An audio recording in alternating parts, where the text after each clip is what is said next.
पुणे के serum institute में आग लगने से 5 मजदूरों की मौत, मृतकों के परिवार वालों को 25 लाख रुपए मुआवजा देगा सीरम इंस्टीट्यूट। महाराष्ट्र के सीएम आज करेंगे इंस्टीट्यूट का दौरा।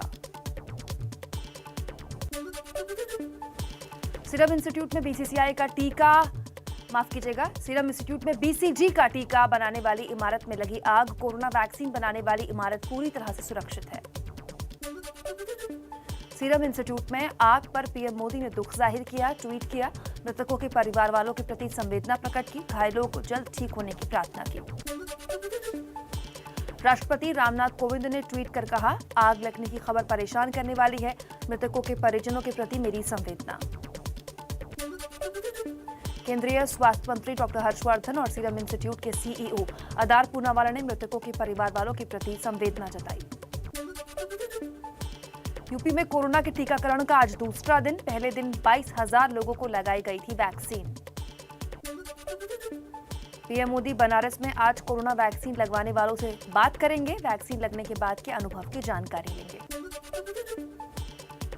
पीएम मोदी दूसरे चरण में कोरोना का टीका लगवाएंगे। सभी राज्यों के मुख्यमंत्रियों को भी टीका लगेगा। कांग्रेस समेत विपक्ष ने मोदी के वैक्सीन न लगवाने पर सवाल उठाए थे।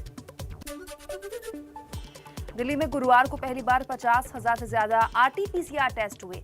एक दिन में कोरोना के 227 नए केसेस भी सामने आए। रोहतक पीजीआई के 9,000 कर्मचारियों में वैक्सीन को लेकर डर। टीका लगवाने के लिए आगे नहीं आ रहे स्वास्थ्यकर्मी, पीजीआई प्रशासन परेशान। तो चलिए कुछ और खबरों का फटाफट अंदाज में रुख कर लेते हैं। कोरोना वैक्सीन पर बदले अखिलेश यादव के बोल। कहा, पहले गरीब लोगों को लगे वैक्सीन हम 1 साल बाद लगवाएंगे जब हमारी सरकार बनेगी। बर्दवान में बीजेपी के ऑफिस में बैठक के दौरान 2 गुटों में झड़प, एक दूसरे पर पथराव, कई गाड़ियों में लगाई आग। पुलिस ने 7 लोगों को हिरासत में लिया। पश्चिम बंगाल के हुगली में विवादित नारा लगाने वाले बीजेपी नेता गिरफ्तार। शुभेंदु अधिकारी के रोड शो में गोली मारो का नारा लगाया था।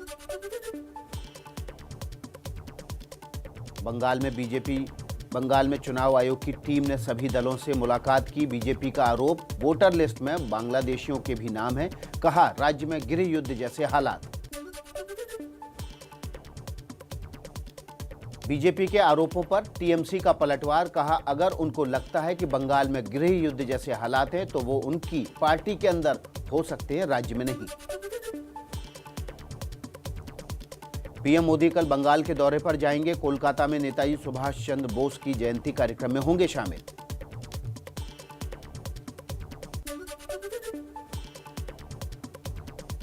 कल बंगाल के बाद असम के दौरे पर भी जाएंगे पीएम मोदी। माफ कीजिएगा, असम के बाद बंगाल के दौरे पर जाएंगे प्रधानमंत्री मोदी। 1 लाख से ज्यादा लोगों को जमीन का पट्टा देंगे पीएम। चुनाव आयोग की टीम के बंगाल दौरे का आज आखिरी दिन। विधानसभा चुनाव की तैयारियों का जायजा लेने टीम पहुंची। पश्चिम बंगाल के फुरफरा शरीफ दरगाह के मौलाना ने बनाई इंडियन सेकुलर फ्रंट नाम से नई पार्टी। सभी सीटों पर लड़ने की तैयारी। पश्चिम बंगाल में सुभाष चंद्र बोस से जुड़ी फाइल्स पर सियासत तेज। टीएमसी की चिट्ठी पर बोले स्वप्न दास गुप्ता, हर कोई चाहता है कि नेताजी की फाइल सामने आए, ये राजनीति करने का मुद्दा नहीं है। कुछ और राजनीतिक हलचल आपके सामने रख देते हैं। टीएमसी सांसद काकोली घोष के आरोपों पर बीजेपी का जवाब। अनिल जैन बोले, बंगाल में ममता सरकार ऑर्गेनाइज तरीके से बीजेपी कार्यकर्ताओं की हत्याएं करा रही है। किसान आंदोलन का आज महत्वपूर्ण दिन। सरकार और किसान संगठनों के बीच दोपहर 12 बजे 11वें दौर की बातचीत।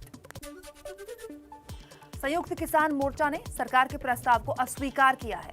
कहा, कृषि कानूनों को पूरी तरह से रद्द किया जाए। एमएसपी पर कानून की मांग दोहराई।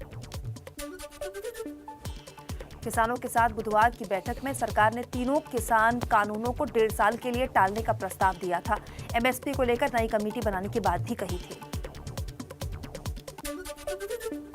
26 जनवरी को ट्रैक्टर रैली पर अड़े किसान। दिल्ली पुलिस के साथ तीसरे दौर की बैठक में भी बात नहीं बनी। आज फिर बात होगी।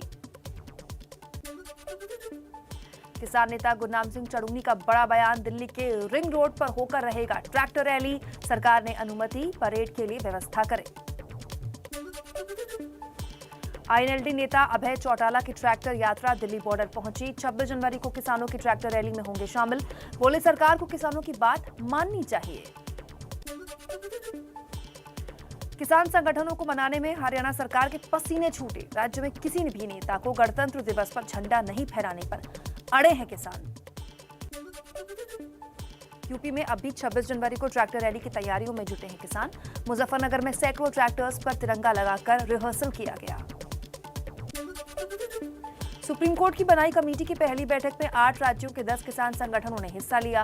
कमेटी की अगली बैठक 27 जनवरी को होगी।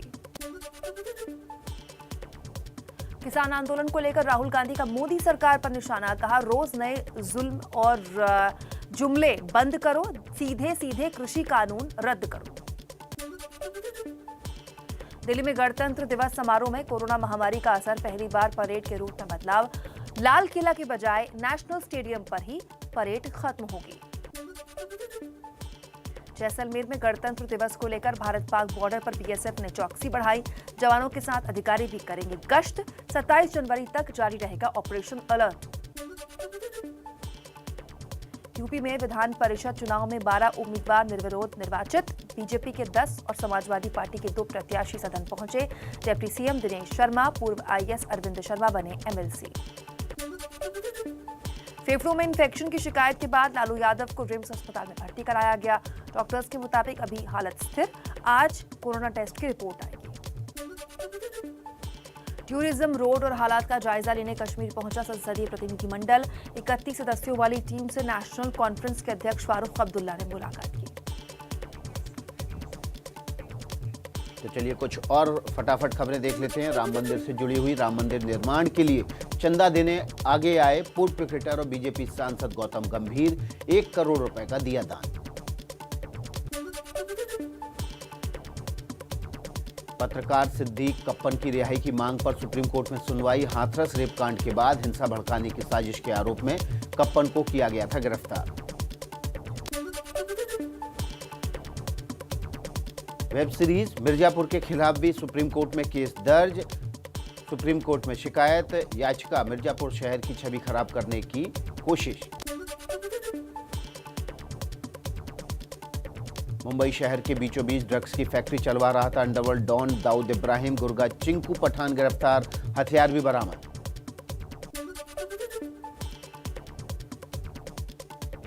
पुंछ सेक्टर के कृष्णा घाटी में पाकिस्तान ने फिर तोड़ा सीज फायर, 1 भारतीय जवान शहीद, सेना ने दिया मुंहतोड़ जवाब।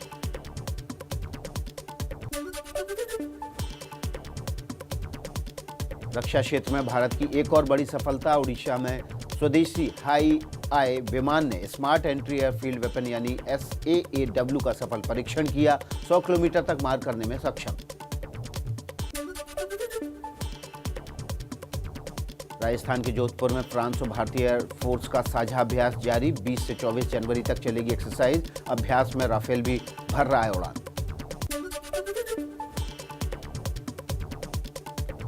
दिल्ली में DRI ने 28 करोड़ रुपए का 55 किलो से ज्यादा सोना बरामद किया। 8 लोगों को हिरासत में लेकर पूछताछ, म्यांमार से तस्करी कर लाया गया था सोना।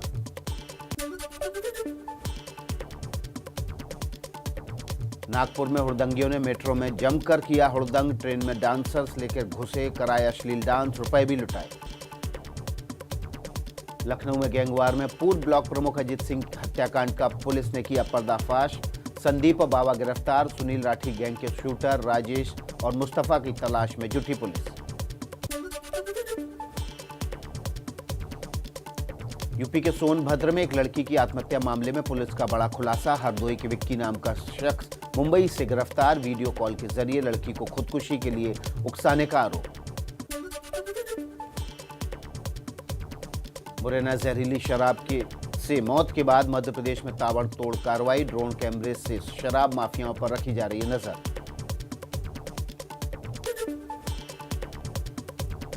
अमेरिका के नए राष्ट्रपति बाइडेन को उनकी मोम की मूर्ति बनाकर भारतीय कलाकार चंद्रशेखर ने दी अनूठी बधाई, दोनों देश में नई मजबूती की कामना। देश में 53% कंपनियां इस साल स्टाफ बढ़ाएंगी। सबसे ज्यादा भर्तियां टेक्नोलॉजी कंपनियों में होगी, एक रिपोर्ट के हवाले से दावा। भारत में इस साल बिक सकते हैं 3 करोड़ 80 लाख 5G वाले mobile phone. Counter point research की रिपोर्ट, देश में अभी शुरू नहीं हुई है 5G सर्विसेज। तमिलनाडु में बनेगा दुनिया का सबसे बड़ा स्कूटर मैन्युफैक्चरिंग प्लांट। ओला सीमेंट के बीच हुई डील, 10,000 लोगों को इससे नौकरी मिलेगी। निजी क्षेत्र के साउथ इंडियन बैंक को दिसंबर तिमाही में घाटा, फंसे कर्ज के लिए प्रावधान बढ़ाने की वजह से नुकसान।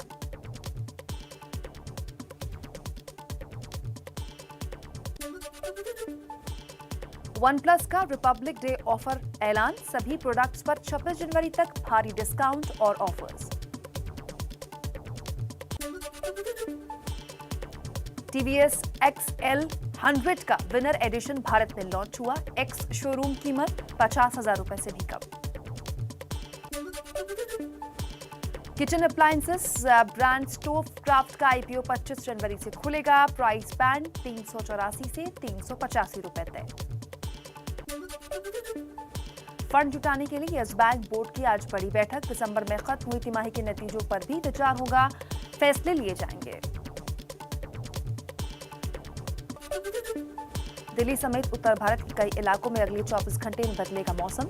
हवाओं की दिशा में बदलाव के साथ ठंड घटने और कोहरे में कमी का अनुमान।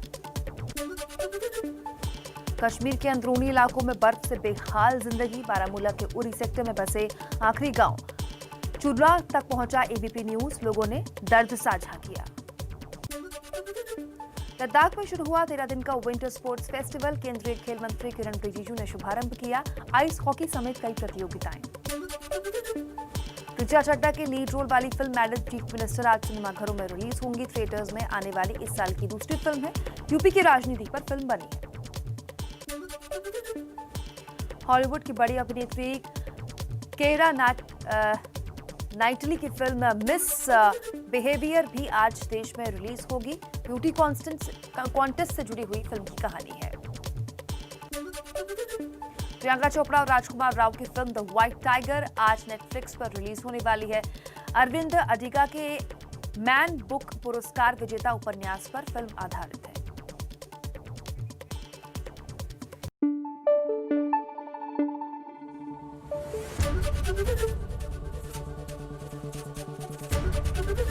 ABP न्यूज आपको रखे आगे।